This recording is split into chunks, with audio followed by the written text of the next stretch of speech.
Olá, meus queridos amigos, que a paz de Jesus esteja conosco. Nós vamos hoje iniciar mais um estudo do Evangelho segundo o Espiritismo.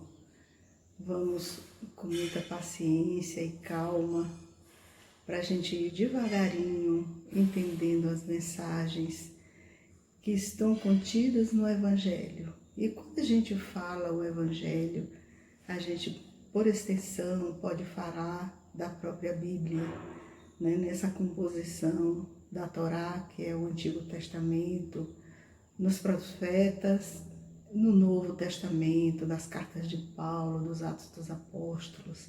Então a gente tem um conjunto de informações de uma riqueza extraordinária. Então vamos nos preparar fazendo a oração que Jesus nos ensinou por misericórdia. E vamos pensar em cada uma das sentenças contidas nessa oração singela e o que é que ela representa para todos nós. Então vamos começar implorando a Deus, que é nosso Pai. Pai nosso que estás nos céus, santificado seja o vosso nome. Venha a nós, Senhor, o teu reino. Seja feita a tua vontade, assim na terra como no céu. O pão nosso de cada dia dai-nos hoje. Perdoai as nossas ofensas, assim como nós perdoamos a quem nos tem ofendido. Não nos deixeis cair em tentação, mas livrai-nos, Senhor, de todo o mal. Que assim seja. Então vamos iniciar o nosso estudo, começando pelo nosso Evangelho segundo o Espiritismo. Esse livro, o Evangelho segundo o Espiritismo, faz parte das obras codificadas por Allan Kardec, né? Nós já explicamos no encontro anterior como é que esse livro se formou com a ajuda de uma coletividade de espíritos que vieram ajudar e socorrer Hippolyte Léon Denis Ribeiro, aquele espírito lá na França que antes de reencarnar aceitou o convite de Jesus para ser aquele que iria fazer a codificação das ideias esparsas da imortalidade que existiu pelo mundo afora. Então ele se apresentou a Jesus e aos espíritos mensageiros amigos. Ele veio com esta tarefa específica e deu conta, graças a Deus. Então vamos ler o nosso capítulo, que é o capítulo 3º, né, de O Evangelho segundo o Espiritismo.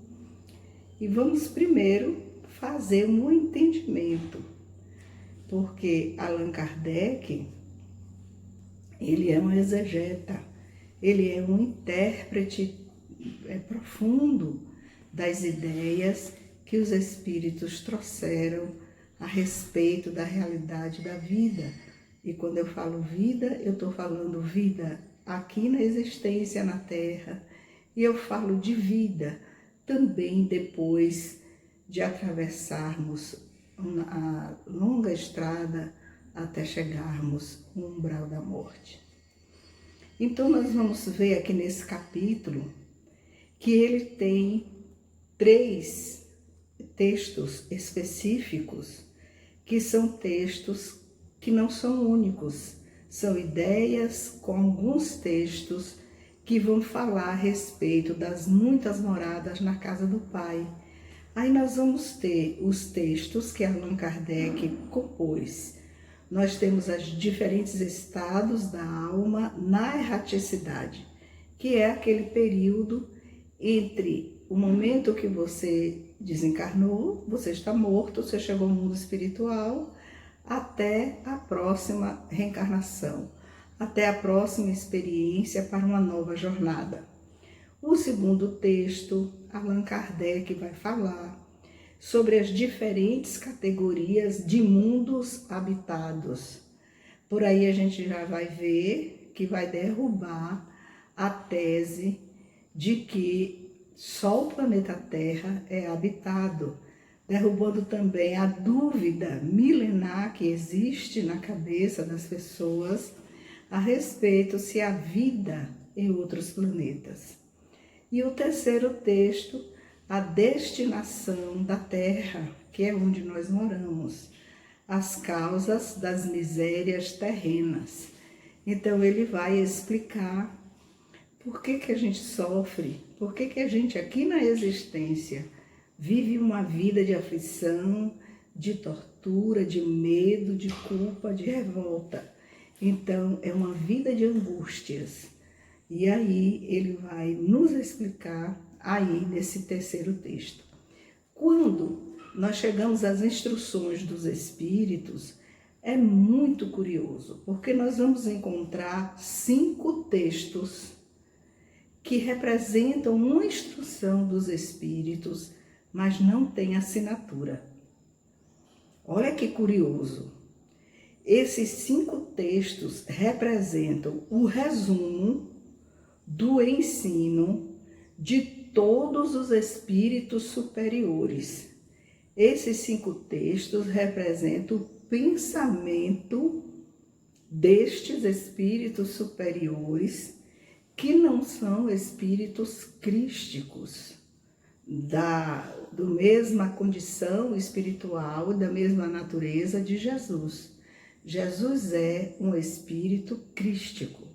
Então a gente vai encontrar essa informação na Revista Espírita de 1868, onde nós vamos ler, e temos lá o texto de Lacordaire, que vai nos ensinar sobre isso. E tem um segundo texto também na Revista Espírita, cujo nome é Os Espíritos Marcados. Esses espíritos marcados são aqueles encarregados de espalhar, ensinar, proteger nós que estamos na Terra. Então a gente vai falar da Terra porque é onde nós estamos, né? Mas há muitos planetas semelhantes ao nosso que estão na mesma condição e na mesma natureza, com a mesma natureza espiritual da nossa. Qual é a natureza espiritual do planeta Terra? É um planeta de expiações e provas, onde o mal tem uma carga muito maior do que o bem. Olha a nossa responsabilidade. Então nós vamos ver aí nas instruções dos Espíritos 5 textos que representam esse resumo. Se alguém perguntar para a gente como é que você resumiria o ensino de todos os espíritos superiores, qual é o pensamento deles? Aí a gente remete para o capítulo 3º. Vamos estudar o capítulo 3º todo, tanto os textos escritos por Allan Kardec, como também os textos escritos que por esta pleiade de espíritos superiores, que são chamados espíritos marcados, pela missão que eles têm, né, de socorrer Jesus no espalhamento da sua ideia de amor que ele veio implantar na Terra. Aí nós vamos encontrar mais 3 textos: mundos de expiações e de provas, mundos regeneradores e progressão dos mundos. E esses 3 textos foram escritos por Santo Agostinho. Que bom, né? Que Santo Agostinho, com o conteúdo desses 3 textos, ele vem mostrar. Ele foi considerado um dos pais, é considerado um dos pais da Igreja, mas ele, na época em que ele se converte, né, e que ele abandona a sua vida, né, que ele era uma vida mundana, uma vida de mundo, e ele resolve se engajar na Igreja Católica, né? Sua mãe, ela torcia muito por ele, Mônica, depois tornada santa, então a gente vai falar Santa Mônica, e queria muito que o seu filho ingressasse na Igreja Católica e seguisse a carreira de sacerdote. Depois que ele vai lá para o Vaticano, né, que ele se engaja na carreira de sacerdote, ele começa a estudar, ele começa a ler, e ele então, muito inteligente, era uma figura muito inteligente, e ele então vai trabalhar em alguns dogmas da Igreja Católica e vai afirmar a veracidade deles. Mas nos textos que ele traz e que compõem, né, os 5 livros, né, da doutrina espírita, nós poderíamos chamar também do Pentateuco, ele vai trazer novas ideias, onde ele revê aquelas antigas que ele tinha lá no século bem anterior, quando ele viveu. Então nós temos Santo Agostinho nesses 3 textos. Aí o trabalho de hoje, que nós vamos comentar, começa assim, é um texto de João, que está no capítulo 14, versículos de 1 a 3.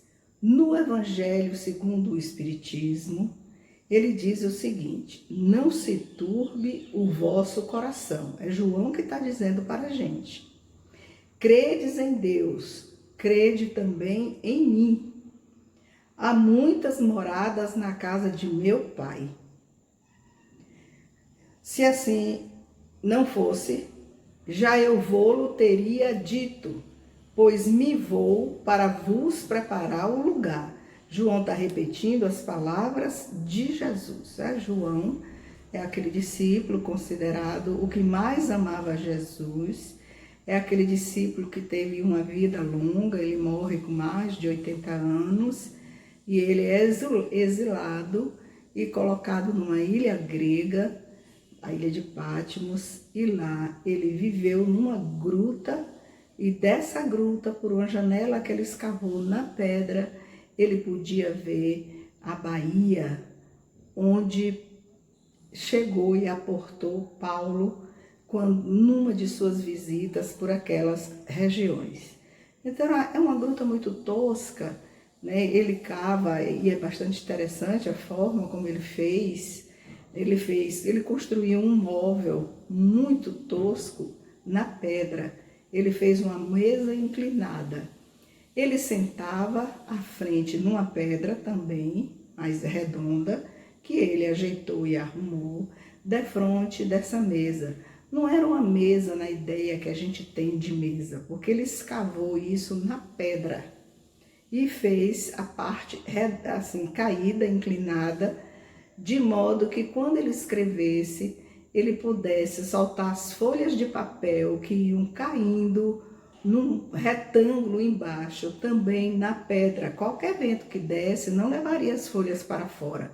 Elas caíam ali naquele lugar. E do lado esquerdo da mesa, ele fez um meio círculo, onde cabia a cabeça dele, e era ali que ele dormia.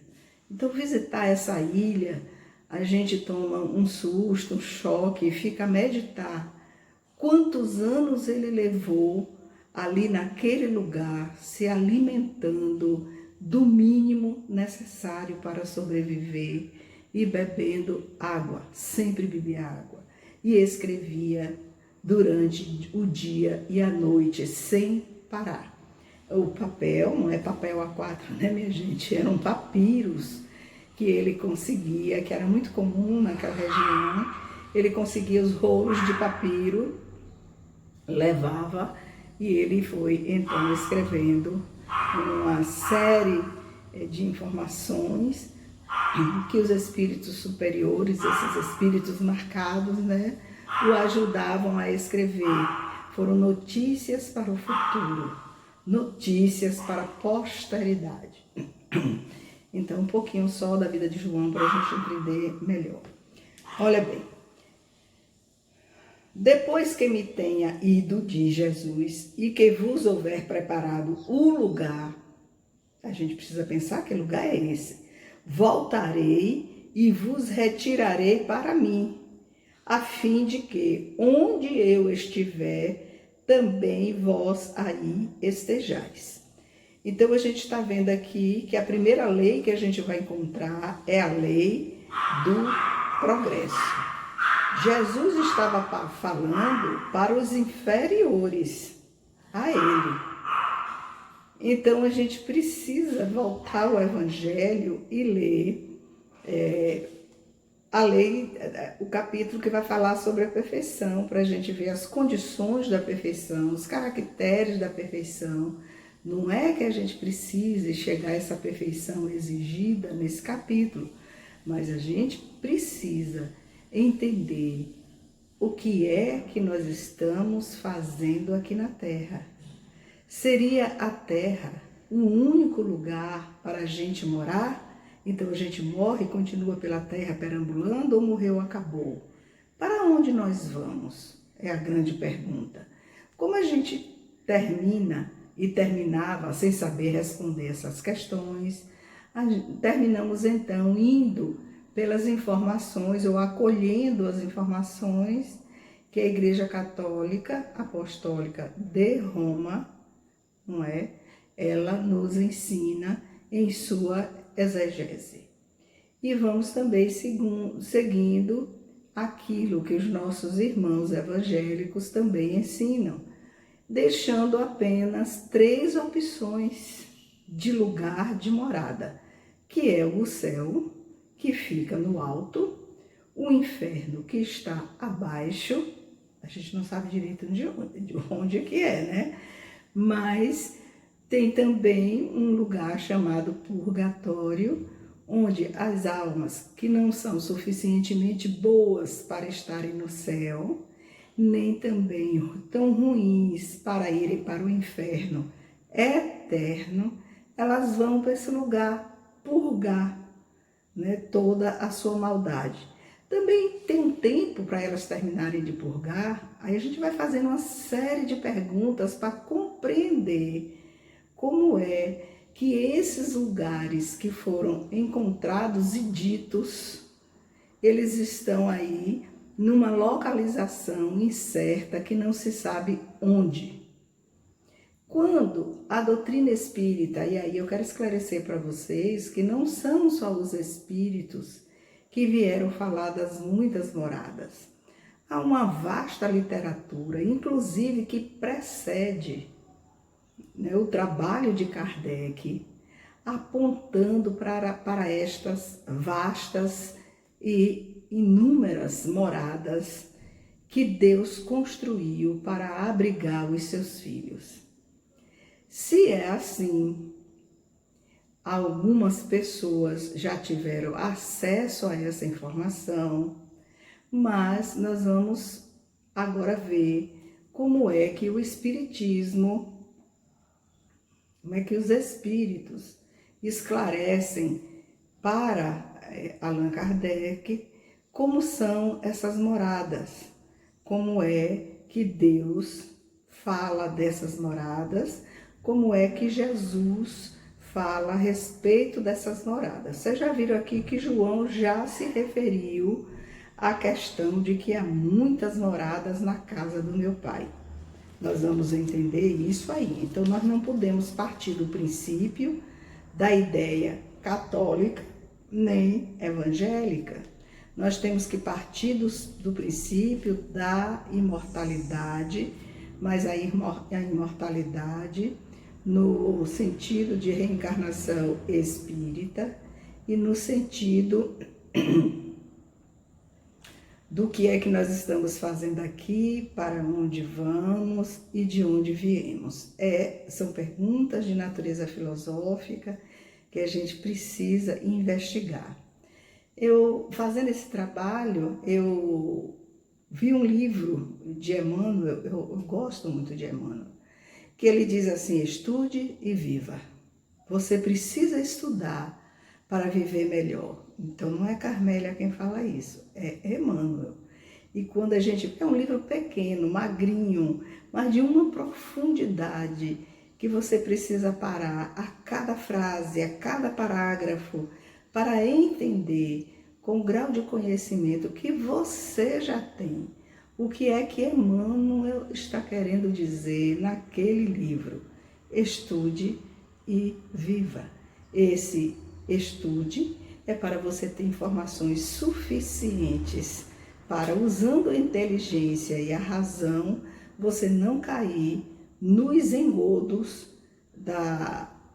daquilo que lhe informam, né, que foi a maior parte dos pontos principais, produto de uma necessidade do tempo, de um engendramento ou acomodação, né, daquilo que se queria defender. Por exemplo, eu lembro que uma vez eu fui me confessar, eu gostava muito dessa parte não, de confessar, porque eu não reconhecia naqueles padres com quem eu convivi, eu não reconhecia autoridade para ouvir pecado de ninguém. Então, eu não ia me confessar. Mas aí, no momento da confissão, eu optava por fazer oração e dizer a Deus o que eu achava que eu tinha feito de errado. Então, eu era muito jovem, mas eu ia me comungar, né? Fui chamada a atenção algumas vezes. Numa dessas vezes, eu perguntei ao padre se ele podia me explicar o mistério da Santíssima Trindade. Ele brigou muito comigo, depois disse: minha filha, vá rezar. Isso é um ponto de fé. Nós temos na igreja os artigos de fé e os pontos de fé. Os pontos de fé são dogmas que você não pode querer saber, nem ninguém, qual é o significado deles. Então, vá rezar, vá rezar. Aí me passou ali, que eu entendi como um castigo, né? 10 Ave Marias, 10 Pai Nosso, eu tinha que rezar ajoelhada, porque aquilo foi um pecado muito grande, uma heresia, né? Ter ido perguntar, que eu queria entender qual era o mistério da Santíssima Trindade. Então, essas coisas, assim, que eram vedadas e são até hoje ao entendimento humano, não tem mais cabimento. Porque quando se fala de moradas, que a gente vai ver as informações da astrofísica, que muda todo o cenário, né, do que está no cosmos, vai falar de sóis, de planetas com 3 sóis, vai mostrar como são os movimentos dos astros, vai mostrar da possibilidade de vida em outros planetas. A astrofísica derruba tudo isso. Então a gente vai vendo que a aliança da ciência com a religião é uma necessidade para que a gente consiga enxergar mais longe.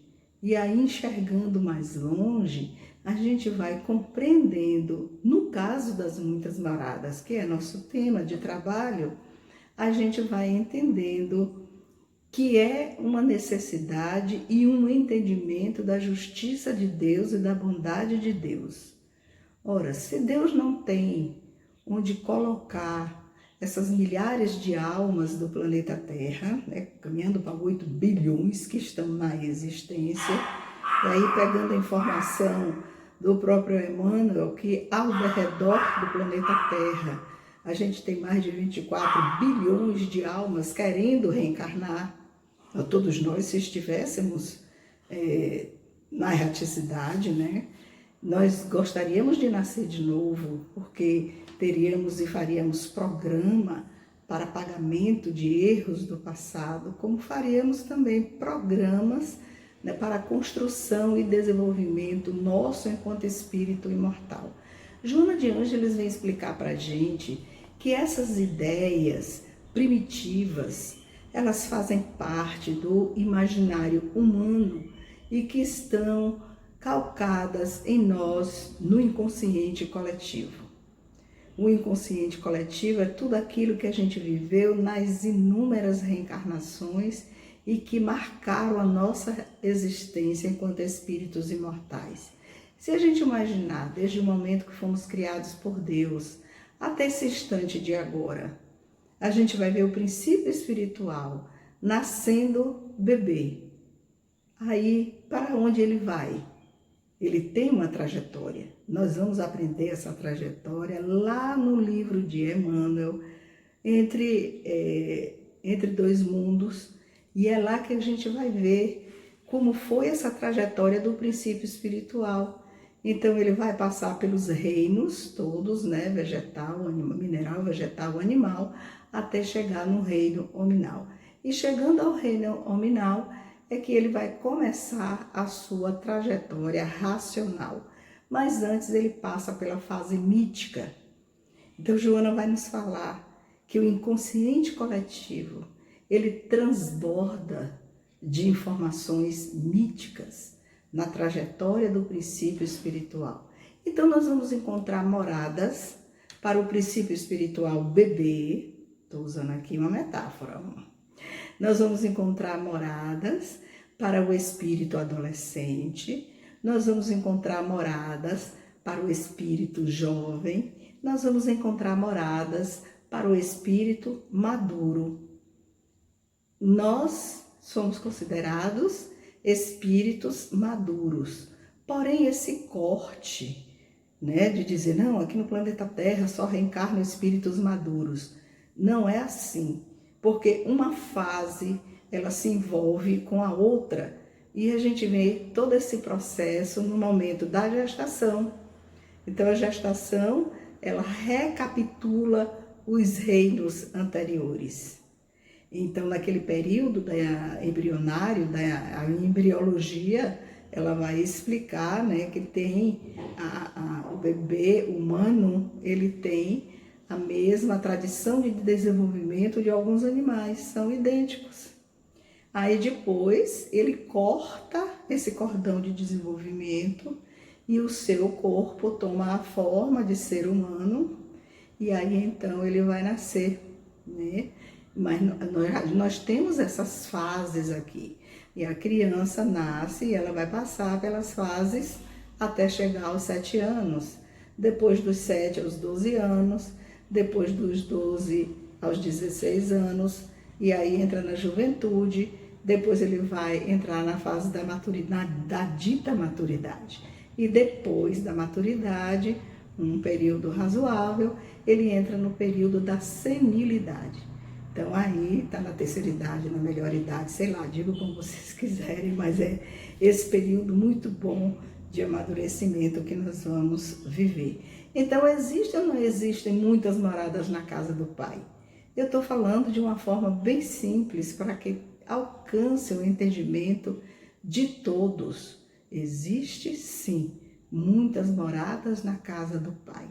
Se a gente for fazer um trabalho de acompanhamento entre as neurociências, e aí eu aconselho vocês a acompanharem o Dr. Sérgio Lopes Oliveira, um neurocientista que tem trabalhos, tem lives gratuitas a respeito do equipamento nosso cerebral, como é que ele capta as informações do espírito, como é que o espírito morador do corpo que se utiliza desse instrumento, que envelhece todos os dias e caminha para o retorno.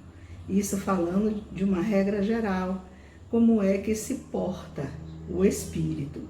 Porque ele pode não aceitar a velhice, ele pode aceitar mais ou menos. Então vai da conformação de cada um. O fato é que na questão das muitas moradas impera uma lei específica, que é a lei da solidariedade dos mundos. Essa lei da solidariedade dos mundos, eu vou ver aqui a referência para vocês, que eu estava ali, é o mesmo texto, a mesma Revista Espírita, de 1868. Essa lei da solidariedade universal está lá também no texto de Espíritos Marcados. E Erasto é quem escreve esse texto e ele vai dizer o seguinte, que a verdadeira lei do Espiritismo é todos por um e um por todos no universo. A gente para pensar, meu Deus, se é a lei do Espiritismo aqui na Terra, e na Terra a gente vai pensar nas obras de André Luiz, e vai ver lá, desde a primeira obra de André Luiz até a última, que vai descrevendo as muitas moradas, nessas esferas que estão próximas à Terra e que estão submetidas à lei da gravidade universal, essas inúmeras moradas são cidades maravilhosas. Quando a gente vai observar o livro Nosso Lar, a gente vai ver a diversidade, a maravilha que está no livro, porque ele descreve minuciosamente. Eu não sei se vocês já leram para aprender o prefácio do livro Nosso Lar. É no prefácio do livro Nosso Lar que Emmanuel, é de Emmanuel o prefácio, ele vai nos dizer que houve a necessidade de ocultar a identidade do espírito chamado André Luiz. E aí tem uma historinha muito interessante, mas é verídica, né? Que Chico estava descansando quando entra um espírito acompanhado de Emmanuel em seu quarto. E ele dormia junto do irmão dele, que se chamava André Luiz. E Emmanuel apresenta e diz: esse é o médico que vai escrever através de você, trazendo as informações do mundo espiritual. Aí Chico ficou muito feliz, né? Aí perguntou: qual é seu nome? Aí o médico olhou para aquele rapaz que estava dormindo ao lado dele e falou: como ele se chama? Aí o espírito falou, o Chico falou: André Luiz. Ele disse: pois este será o meu nome.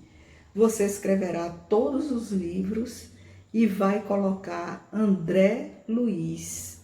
Mas André Luiz, a gente sabe que ele é Carlos Chagas, aquele médico sanitarista, colaborador muito grande de Jesus, que veio com a missão de descobrir a doença de Chagas para ajudar os brasileiros naquelas épocas que eram acometidos dessa doença. Então, na verdade, aí é uma explicação que a gente vai encontrar no prefácio, que houve a necessidade de ocultar a identidade do espírito. Por que ocultar? Porque na época, Chico Xavier estava sofrendo um processo judicial por conta da família daquele que se chamava Irmão X, né, Humberto de Campos. Ele começa psicografando com o nome Humberto de Campos, e aí a família entra com esse processo judicial requerendo os direitos autorais. Acontece que quando André Luiz aparece, que não é André Luiz, aí é o médico, né, junto com Emmanuel, eles começam a engendrar uma forma de ocultar, né, no início do livro, aquela informação ou qualquer pista que dissesse que era ele. Porque ele vem com a missão para a descoberta da doença de Chagas e depois ele voltaria para o plano espiritual para aprofundar estudos, já que ele tinha cumprido a sua missão, para vir ajudar, né, os espíritos marcados, que agora vocês já sabem, para deixar aí essa série maravilhosa do André Luiz. E então Emmanuel com o Chico e o próprio Carlos Chagas, houve uma sugestão de que no início, quando fosse explicado aquele momento dele depois da morte, que colocasse uma experiência. Eu nunca tinha contado isso antes, nem nas aulas que a gente fez sobre o livro, mas eu vou contar agora. Né, colocasse uma experiência de uma existência anterior de Carlos Chagas. Então, aquela parte do umbral, os 8 anos que ele sofreu, aquele desespero todo, aquele lugar, né, escabroso, até que ele viveu, até que ele se ajoelha e reconhece a existência de Deus, é de uma existência anterior. Existiu, é fato. Mas este momento foi o momento que marcou o espírito, individualidade, né, chamado nessa existência mais próxima de Carlos Chagas, quando ele, que era ateu, se encontra com Jesus. E dali em diante, a partir dessa experiência, ele resolve se transformar em um mensageiro de Deus. Então foi colocado tudo aí, isso é fato real, viu, gente? Fato real. Se não me engano, tem uma palestra, tem uma live de Haroldo Dutra, que aí vocês podem ver, tem a série de Nosso Lar, que ele está comentando, a série André Luiz, e que ele conta isso. Eu acho que é quando ele vai comentar o prefácio. Vocês podem ir no YouTube e ver direitinho lá os detalhes, que aqui não dá tempo da gente colocar tudo, né? Então é isso, a gente está aqui falando sobre essas diferentes moradas. Então vamos ver aqui, Joana de Ângeles, quando ela vai comentar, ela vai chamar diversidade de moradas. E diz, aqui no Evangelho segundo o Espiritismo, que é o capítulo 3º, item 3, né, que a gente acabou de falar, há muitas moradas na casa de meu pai. Vamos ver na Bíblia. Eu já expliquei para vocês que a minha tradução é da Vulgata Latina, não é aquela que eu sonho, né? Tem um Novo Testamento que Haroldo Dutra, ele faz a tradução. Tem um livro chamado Bereshit, né? Que é do Severino Celestino, que também comenta o Evangelho nas suas lives, nos seus livros. Tem as informações do Emmanuel, que também comenta o Evangelho. Tem as informações de Amélia Rodrigues, que comenta poeticamente aquele estado luminoso de Jesus. E agora vamos ver o que é que está aqui na Bíblia. Aqui nós vamos ver o capítulo 14 de João, e o título é Jesus promete voltar. Olha o que ele diz: não se turbe o vosso coração, crede em Deus, crede também em mim. Aqui é uma das pistas do dogma, né, da Trindade. Então ele já está dizendo, crede em Deus, eu não sou Deus. O dogma da Trindade é outra história para a gente conversar. Crede em mim, crede em Deus, crede também em mim. Na casa de meu pai há muitas moradas. Que coisa! Se não fosse assim, eu o teria dito. Vou preparar-vos lugar. Então, o lugar está para espaço. Tá vendo? E se eu for e vos preparar lugar, virei outra vez e vos levarei para mim mesmo, para que onde eu estou, estejais vós também. Aí a gente vai interpretar, numa interpretação muito rasa, de que Jesus está num lugar. Jesus não está em um lugar. Jesus está em esferas divinas e trabalha sem cessar para o universo. Entenderam? Para o universo. E é responsável direto por esse planeta pequenino e lindo chamado Terra. Como ele é o responsável direto, é nosso mestre e amigo, ele determina o que deve ser feito no momento certo, em prol da solidariedade universal, para nos socorrer de todas as formas. É assim que a reencarnação é um processo educativo. Então nós vamos reencarnando em lugares diferentes. O Jung, antes de reencarnar, escolhe a Suíça, porque ele dizia que lá tinha as condições necessárias para ele desenvolver o trabalho que ele veio fazer aqui na Terra. E escolhe o lago, que era próximo da sua casa. E quando ele estava muito aflito com as informações que lhe vinha à mente, ele pegava o barco e ia para o meio do lago. E lá ele passava horas e horas raciocinando, estudando, lendo, para encontrar as respostas que ele queria para aquelas aflições cognitivas, aflições de conhecimento que ele vivia.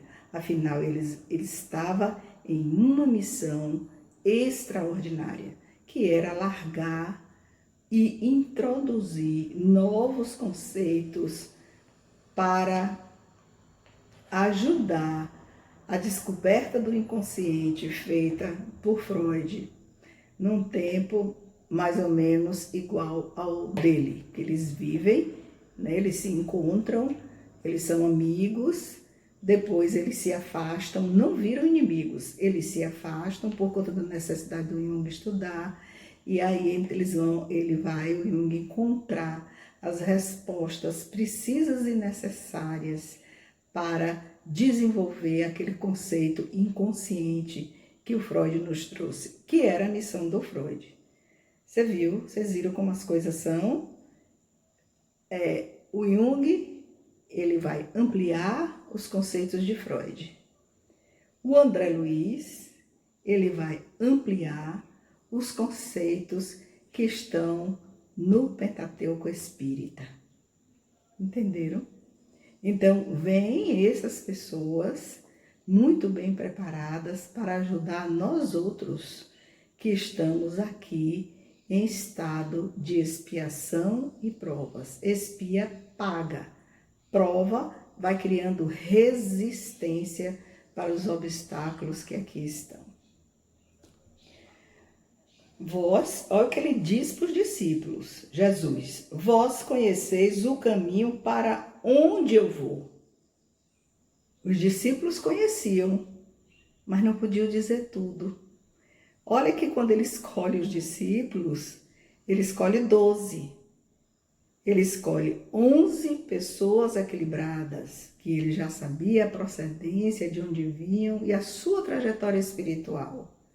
Mas escolhe um que foi aquele que vendeu o próprio Jesus por 30 dinheiros. Aí as pessoas, eu tenho uns amigos que dizem que ele escolheu 11 anjos e um diabo. Mas ele precisava escolher esse diabo para cumprir o que estava escrito nas Escrituras. Já veja que Jesus foi tão piedoso que na oração ele desce ao inferno ao terceiro dia e retira dessas regiões umbralinas, né? Ele retira aquela criatura que ele amava, mas sabia das condições espirituais muito precárias dele, muito precárias. Ele ainda muito ligado à terra, que estava em relação à ambição, ao poder, e aí ele fale, né, e vende Jesus por 30 dinheiros. E olha que Jesus entrega a ele a tesouraria do trabalho apostólico.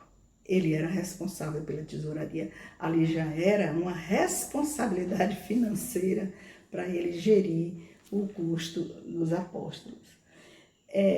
Esse capítulo, né, que fala das muitas moradas, quando a gente vai estudar o capítulo 12 de Nosso Lar, que vai nos trazer com o nome de umbral, né, essa região que está ao redor da Terra, nós ficamos vendo que desmistifica a ideia de céu, inferno e purgatório e mostra o trabalho de evolução que a individualidade, o espírito imortal, ele precisa atravessar para que ele seja o autor da sua própria felicidade. Tem um texto no livro A Gênese que está lá naquele capítulo Pré-ciência, que vai mostrar as diferenças dos mundos habitados em falando de mundo físico. Por exemplo, em Júpiter, por exemplo, o dia dura 10 horas. No planeta Terra, 24. Vocês viram a diferença? Um ano em Júpiter equivale a mais de 12 anos do nosso calendário aqui. Um ano em Júpiter. Aí eu tive fazendo aqui 5 anos em Júpiter equivale a 60 anos. Quer dizer, 10 anos em Júpiter é uma pessoa de 120 anos. Nós não duramos isso. Nós duramos muitíssimo menos. Aí vocês vão ver que fisicamente falando, geograficamente falando, a geografia física, nós vamos ver as diferenças dos mundos habitados. Se não me engano, é o item 15 na Gênese do texto, acho que é capítulo chamado Pré-ciência. É muito importante aquelas informações que estão lá, mostrando as diferenças do mundo habitado. Por falar em Gênese, eu quero dizer a vocês que o livro A Gênese não contém nenhuma instrução de espíritos. Uma vez eu pesquisando, porque eu estava muito curiosa, estava estudando a série André Luiz, aí, e ao mesmo tempo lendo, né, os livros da codificação, eu tinha acabado de ler O Céu e o Inferno, fui ler a Gênese. E levei essa curiosidade, porque O Céu e o Inferno traz ali aquela categoria de espíritos diferentes, né, que escrevem nas reuniões mediúnicas sobre o seu estado moral depois da morte. Aí eu digo, bom, será que eu vou encontrar na Gênesis? Aí comecei a ler do primeiro capítulo. O primeiro capítulo não tem informação nenhuma, o segundo, o terceiro, o quarto, o quinto, o sexto. Acabou o livro, não tinha informação. Eu entendi. Tudo o que contém a Gênese é obra da interpretação e exegese de Allan Kardec. Olha como esse espírito é portentoso. Olha o tamanho espiritual dessa criatura. E a gente fala, às vezes, não com toda a reverência e o respeito que a gente deve.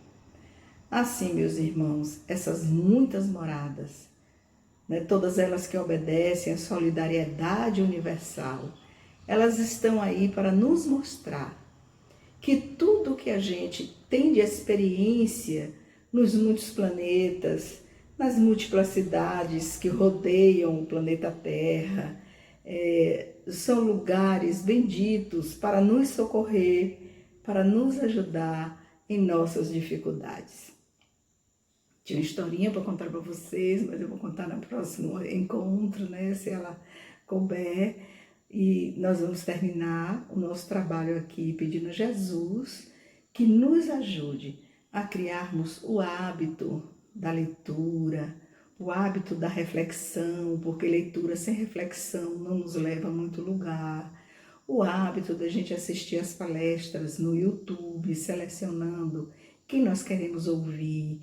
O hábito de pegar um caderninho com um lápis e ir anotando, porque a nossa memória não guarda todas as coisas, guarda as informações, e quando nós guardamos essas informações e nós vamos repetir, muitas vezes a gente repete pela metade ou alteramos a substância do próprio tema daquele texto. Então são hábitos que só cada um de nós pode criar. Então, eu vou criar hoje, eu começo agora. E aí é para o nosso próprio bem. Porque o que as religiões não fazem é ensinar para onde a gente vai depois da morte. Não ensina. Então, a gente vê no mundo espiritual, nas reuniões mediúnicas, uma infinidade de pessoas que chegam estarrecidas, apavoradas, medrosas, não querem abrir os olhos com medo. Eu estou morto, eu morri, não, eu não quero saber disso. Aí fecha o olho e quer dormir o sono eterno, porque traz conceitos fechados de outras religiões. Então a gente não tem que ficar apegada à religião. Nós precisamos trabalhar em nossa religiosidade. Esse encontro com Jesus, né? Essa responsabilidade, esse dever de cumprimento dos nossos deveres, das nossas responsabilidades, de modo que ao voltar para o mundo espiritual a gente volte tranquilo. Aí existem pessoas em todas as religiões que já conseguiram alcançar essa serenidade para a volta, porque elas não estão como espírita faz de conta, elas não estão como católico faz de conta, como evangélico faz de conta, que obedece a um ritual externo. Elas realmente colocam Deus em seus corações. E colocando Deus em seus corações, elas seguem a lei de Deus. Obedecem, procuram fazer o certo, errando menos e acertando mais. Então, essas pessoas realmente não têm problemas na grande transição. Mas a maioria de nós temos. Aí vem o medo, vem o desespero, vem as alucinações, porque as religiões deveriam nos preparar para o fenômeno da morte. Não nos preparam. O que elas nos apresentam são esses caminhos quando a gente procura para onde eu vou. Então a gente vê muita gente que morre, desencarna e volta para seus lares, porque não tem a menor noção de para onde elas vão, até serem resgatadas, ajudadas por amigos espirituais, por um pedido, né, de uma prece que intercede por aquela pessoa. muita gente para se cuidar, é muito trabalho.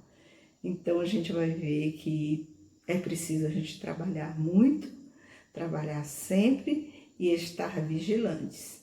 E ter a esperança de que em alguma dessas moradas nós iremos. A pergunta é assim, mas para onde eu vou? Olha, sabe para onde nós vamos? Nós vamos estar naquela morada onde está a nossa família espiritual, de onde nós viemos. Todos nós viemos de locais precisos. É onde onde está a nossa família espiritual. Então, às vezes e muitas vezes a gente vem de alguns locais lá do umbral, de algumas cidades não muito bonitas, onde moram pessoas não muito lindas, não muito educadas. Então, a gente vem desses locais. Necessariamente, é possível que lá não esteja a nossa família espiritual. É possível que elas estejam em outro local, melhor, mais arrumado, numa cidade mais organizada. Essas pessoas, elas vêm para nos ajudar. Então, são familiares da família espiritual, que não é só a família desta existência, de outras existências, mas é a família espiritual. Então, nós não vamos ter medo, porque alguém virá nos dar a mão. Alguém. Não importa se a gente seja ateu, à toa, se a gente tem uma religião ou não. Essa esperança é uma realidade. Nós vamos voltar e vamos encontrar alguém que nos vai ajudar. Se fizemos muitas coisas ruins e adquirimos amigos que não são bons e que estejam nos esperando, seja para uma vingança ou para continuar a fazer as mesmas maldades que a gente fazia antes, nós vamos ficar atentos a isso. É possível que a gente se engane, né, e esteja com essas pessoas, esses amigos que não são tão bons que nós fizemos. Mas aí é a hora de se voltar para Jesus, de se lembrar da existência de Deus e pedir ao Pai nosso que estás nos céus, que o nome é santificado, que não nos deixe mais cair em tentação, mas que nos livre de todo o mal. Que assim seja.